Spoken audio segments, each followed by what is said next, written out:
Jace's face was a stony mask as he pushed through the door into Paldor's office, but those who knew him well could see faint ember of smoldering irritation, even resentment, behind his eyes.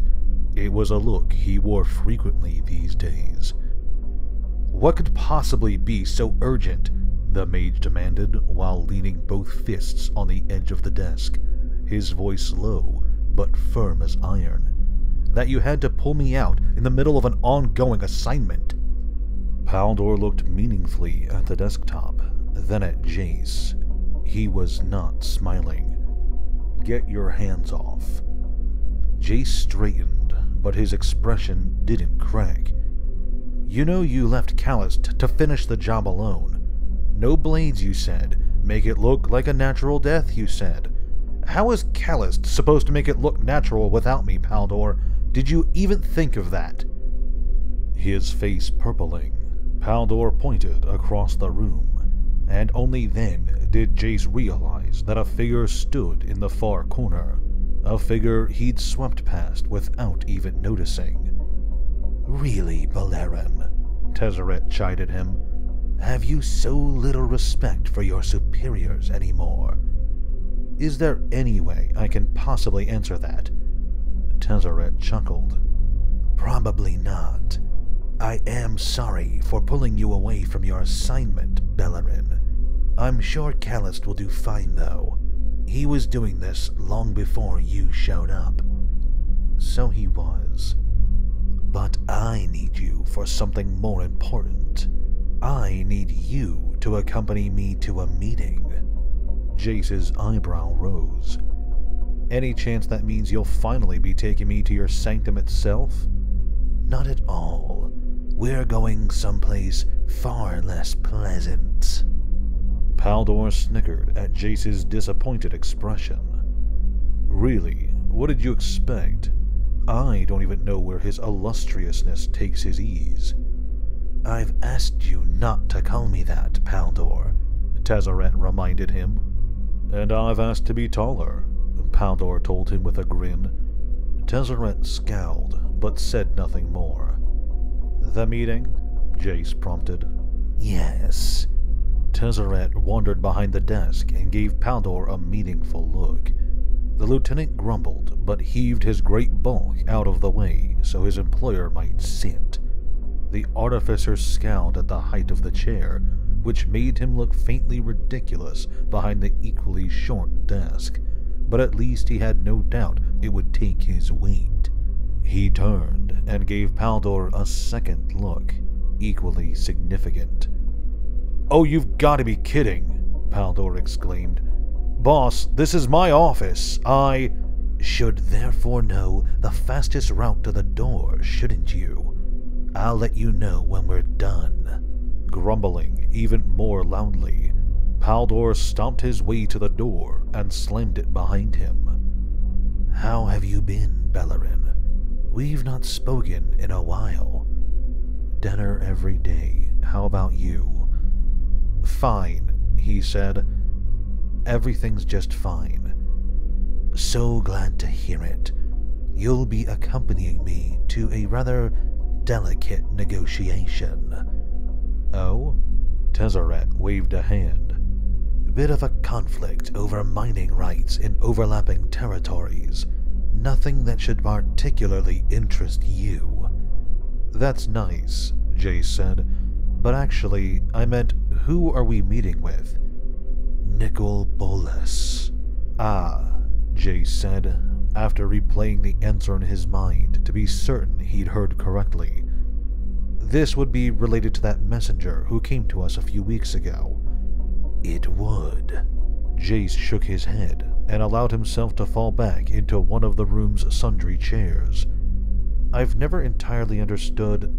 This Bolas is pretty powerful, obviously.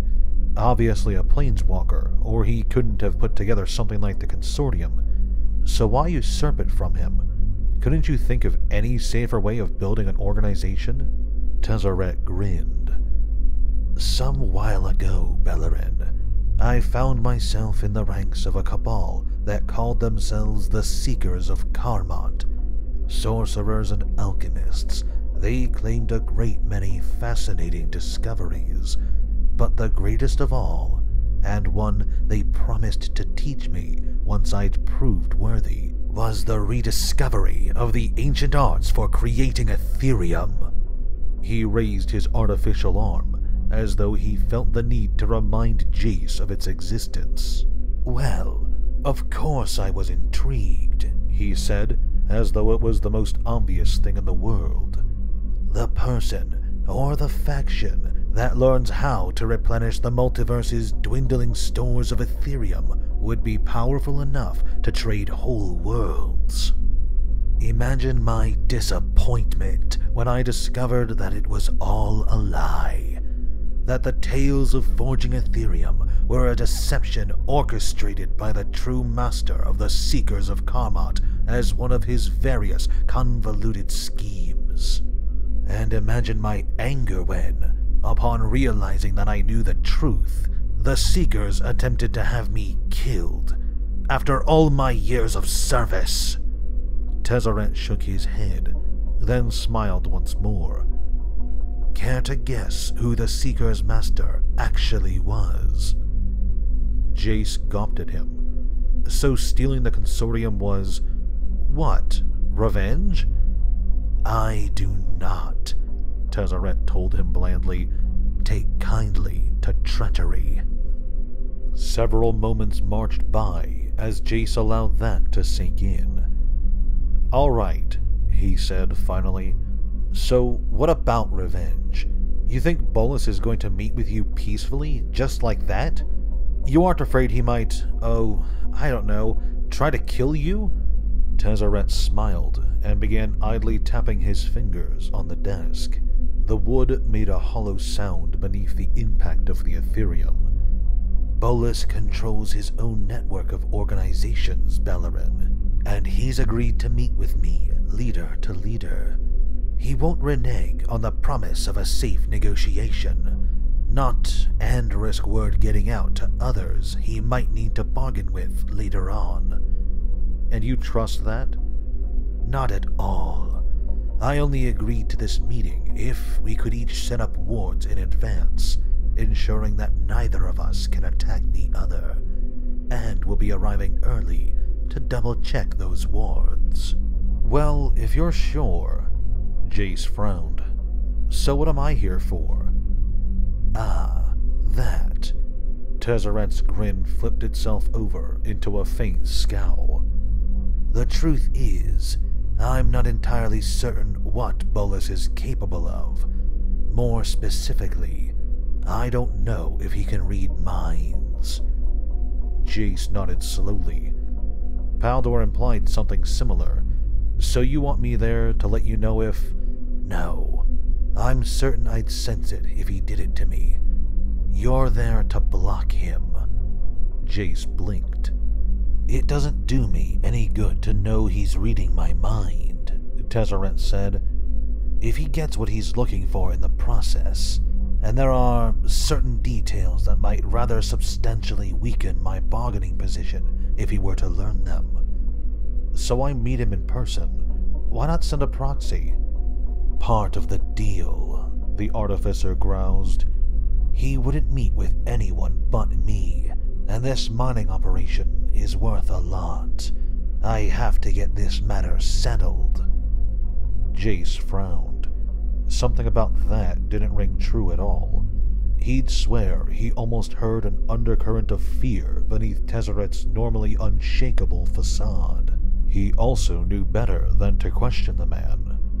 "You know I've never actually met another reader, as far as I know, right?" he said instead. "I've got a pretty good grasp of the theory behind how to block an attempt, but I've never put it into practice. I have no idea if I can do what you're asking." Tezzeret nodded. "But you're more likely than anyone else, aren't you?" That made sense. Jace nodded. "All right, Nicol Bolas. Anything else I should know about him, other than that he's a planeswalker with a serious grudge against you?" "Not really," Tezzeret said, rising to his feet. "Oh, except that he's a 25,000-year-old dragon and bigger than an ogre's barn. Any more questions? No, Jace said sickly. I think that'll do. After the third time Tezzeret tried, and failed, to pronounce the name of the world for Jace's edification, the young mage gave up on trying to master it.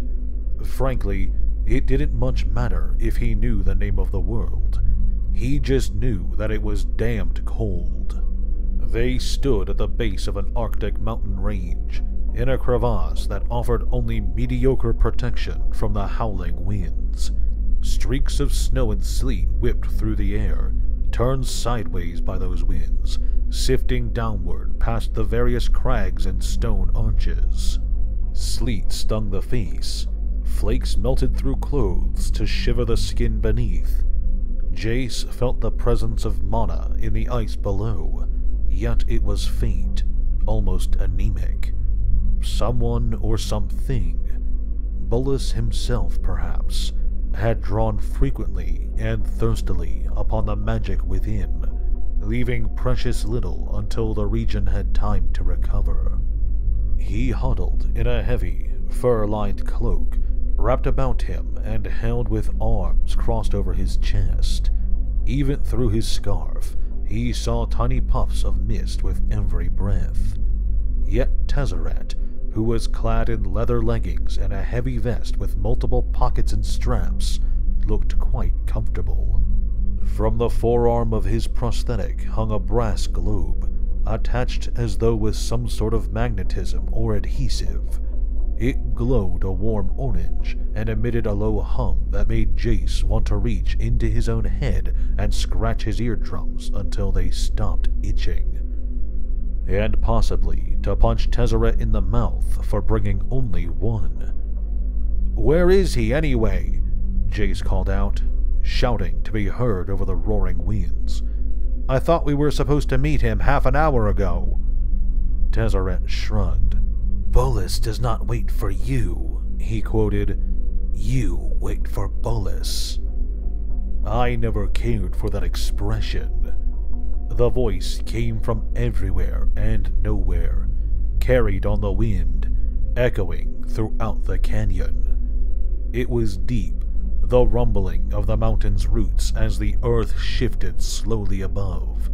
It resounded in their ears, utterly unimpeded by the raging blizzard.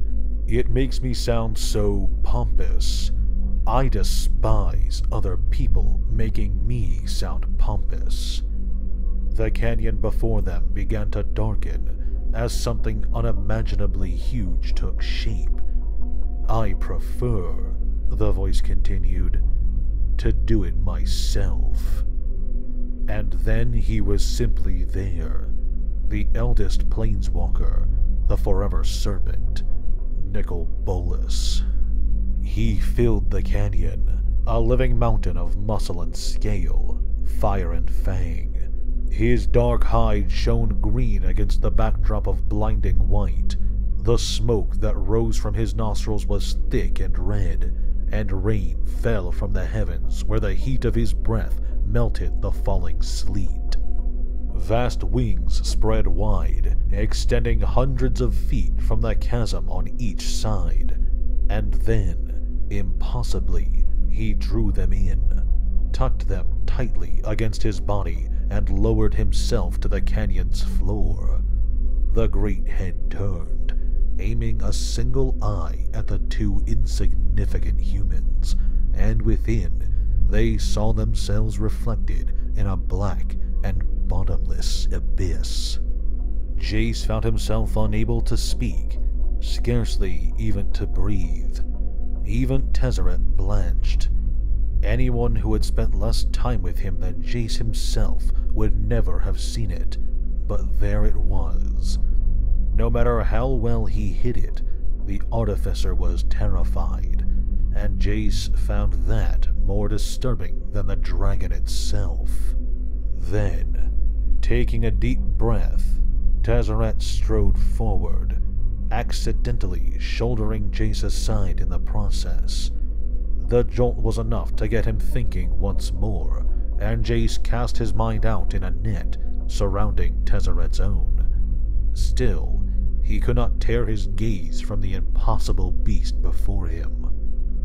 "You do us great honor with your presence," Tezzeret began, only the faintest quiver in his voice. "It is my hope, Nicol Bolas, that together we can come to a mutually beneficial—" "Shut up." Bolas shifted his head, causing a small avalanche of ice and rock to pour down from the ledge against which he stood. "I hate you, Artificer, and I find rare cause to bother hating anyone anymore. The only reason I'm not currently picking your spine out from between my teeth is because you were smart enough to arrange these wards ahead of time. More to the point," he continued, "I know full well you feel the same about me, no matter how you choose to doll up your words and trot them out like perfumed trollops." The dragon shifted, dragging a single claw across the ice with an ear-splitting screech. "So perhaps we can save the pleasantries for those who might actually care for them, and simply tell me what you propose." "Very well. First, I want you to stop." Tezzeret took a breath, coughed once to hide the fact that his voice had nearly broken. "Stop interfering with my operations in the Cancaris Mountains." "Your operations?" Bolas rumbled. "I seem to recall staking a very public and perfectly legal claim to the mineral rights all the way from the banks of the Ashadris to—" After only a few minutes of mountains and rivers, mines and foundries, treaties and neutral grounds, Jace found his mind wandering. The voices of the dragon and the artificer both faded into background noise, not unlike the blizzard itself. "Tiresome, isn't it, Jace Beleren?" Jace practically leaped out of his clothes, which might well have posed a problem given the ambient temperatures. He recognized the voice, yet the dragon's attention remained fixed on Tezzeret, its massive maw moving as it spoke. It took the mage several heartbeats to recognize telepathic speech when he was on the receiving end, rather than the projecting. "Lord Bolas," he sent questioningly. "Nicol Bolas. You'd be surprised how little titles mean after you've claimed pretty much all of them." Jace found himself nodding, and forced himself to stop. Somehow, he didn't think Tezzeret would be all that pleased to learn this conversation was taking place. "I find myself curious," Bolas continued. "How did one such as you find yourself cleaning up the Artificer's messes?" Again, Jace had to stop himself, this time from shrugging. "It was the best offer I had coming to me." "Ah, you may find, Jace Beleren, that being the best doesn't make it good." A moment passed, and still the dragon continued to argue with Tezzeret, offering up not the slightest sign of any other effort. "How did you lose an entire organization anyway?" Jace would have taken the thought back as soon as he sent it, but of course it was far too late. Bolas merely chuckled, a strange sound to hear inside one's own mind. "And here I'd taken you for a coward. Well, in short, Jace Beleren, I grew careless. I have many such factions and cabals that answer to me, and I cannot keep as close a watch on them as I might wish. Not anymore," he added bitterly. Jace wanted to ask him what that meant, but decided he'd pushed things far enough. The Artificer simply worked his way up through the organization until he was near the top, and then he and his minions slew everyone of higher rank. More important, they slew everyone, save those they implicitly trusted, who knew that the consortium secretly answered to me. Without my own people to counter his commands, he simply stepped into the power vacuum and continued operating as though nothing had changed. I have, on occasion, attempted to slip agents back into the ranks, but he always seemed to detect them. Though the dragon's head did not turn, Jace had the sudden sensation that he was being glared at. It's almost as though he has a mind reader in his employ, isn't it? Jace, who had more than once been asked to check a new recruit for loyalty, and had pointed out those who were harboring secrets, smiled wanly and glanced around for any place to run. But when Bolus spoke again, he sounded wistful rather than angry. "We were gods once, Bellerin. Did you know that?" What? No, I suppose you wouldn't. Not at your age. The dragon heaved what Jace could only call a mental sigh. The spark burned so much brighter then. We willed our desires upon the worlds, and the worlds obeyed. And then, the catastrophe on Dominaria, and we are less, Bellerin. Less than we were. The dragon's mind threatened to burn Jace's soul with its sudden heat, and less than we will be. Jace felt his world spinning, overwhelmed at the intensity of Bolus's fervor. Why are you telling me this? Why, Jace Bellerin? I thought that you would care to know. That, and it made for a magnificent diversion, don't you think? Even as Jace froze, a lightning bolt of panic flashed through him. He felt the dragon's mind sweep past, arrowing for gaps in the net of thoughts and notions with which he had surrounded Tezzeret's mind. His body rigid, as though he'd long since succumbed to the blizzard's touch, Jace hurled the entire force of his will into a mental lunge. His mind screamed into the ice, and nobody heard. Like a closing fist, he snapped shut the grid of thought, trying to block Bolus before he... Oh dear heaven! Jace's mind quailed before the greatest power he had ever felt. The innermost depths of Alhammaret's psyche, the very core of the wizard's being, had been nothing. A gentle springtime gust to the roaring hurricane that was this single tendril of the dragon's mind. That tendril became a spear, stabbing at Tezzeret's mind. The web-work of Jace's magic closed around it, trapping it between ideas. Bolus pushed, Jace squeezed, and for just an instant, precious little time, yet a far more impressive feat than Jace would ever realize, the young mage held fast. Sweat poured from his brow and froze, forming a tiny hedge of his hair. His eyes watered, threatening to do the same, and Jace blinked them clear before the forming icicles could blind him. His head pounded, and the sky and the snow turned gray before his fading vision.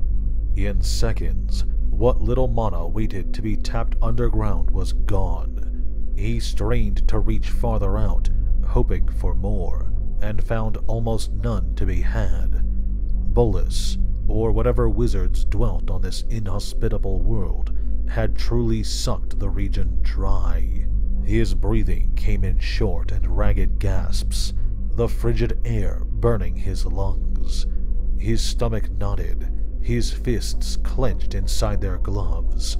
He felt a capillary burst in his left eye, heard something pop deep in his sinuses. He felt a liquid warmth running from his nose, a warmth that didn't last long before it, too, began to freeze.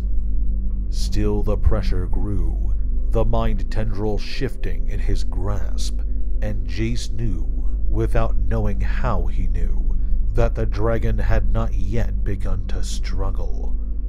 Maybe, if Jace had remained focused, If he'd caught the attack before it had already penetrated his scattered defenses, he might have had a chance. He could have altered the phalanx of concentration and deliberation that protected Tezzeret, closed the gaps before Bolas exploited them, and just perhaps repulsed the dragon long enough to get Tezzeret some sort of warning.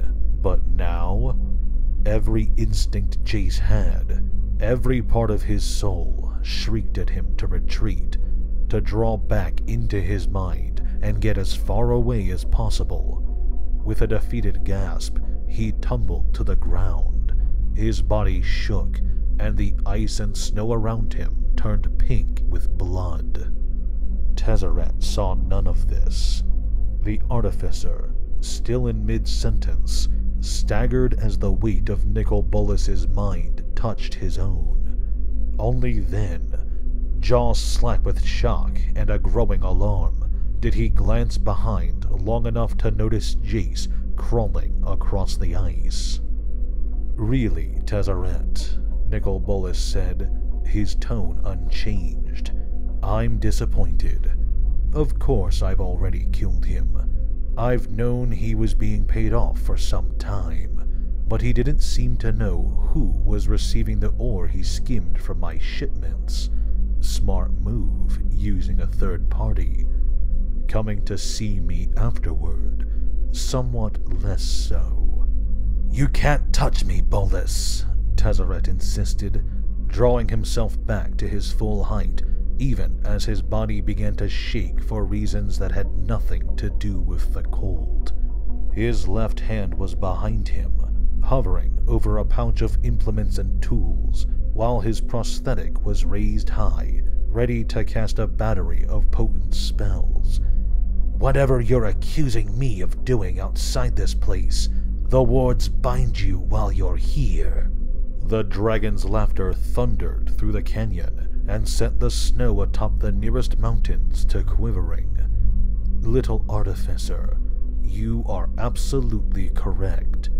I am bound by the same wards you are, and you would be long gone by the time I could break them." Tezzeret felt at least a bit of tension drain from his shoulders, only to return twice over as an arrow thudded into the ground at his feet, sending shards of ice slicing into the leather of his boot.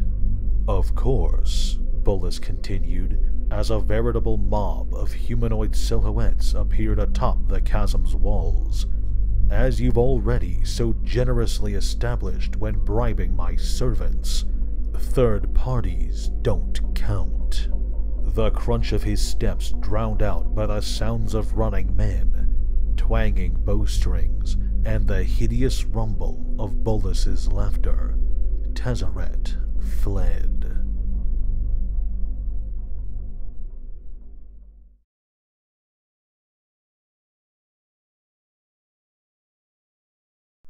Thank you very much for watching this video. If you enjoyed, please consider leaving a like or sharing this video with your friends. If you subscribe to my channel and hit the notification bell, you'll be alerted whenever I upload new videos.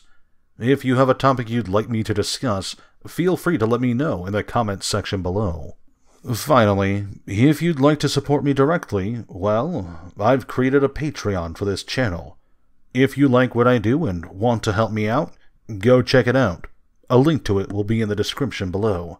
Thanks again, and have a great day.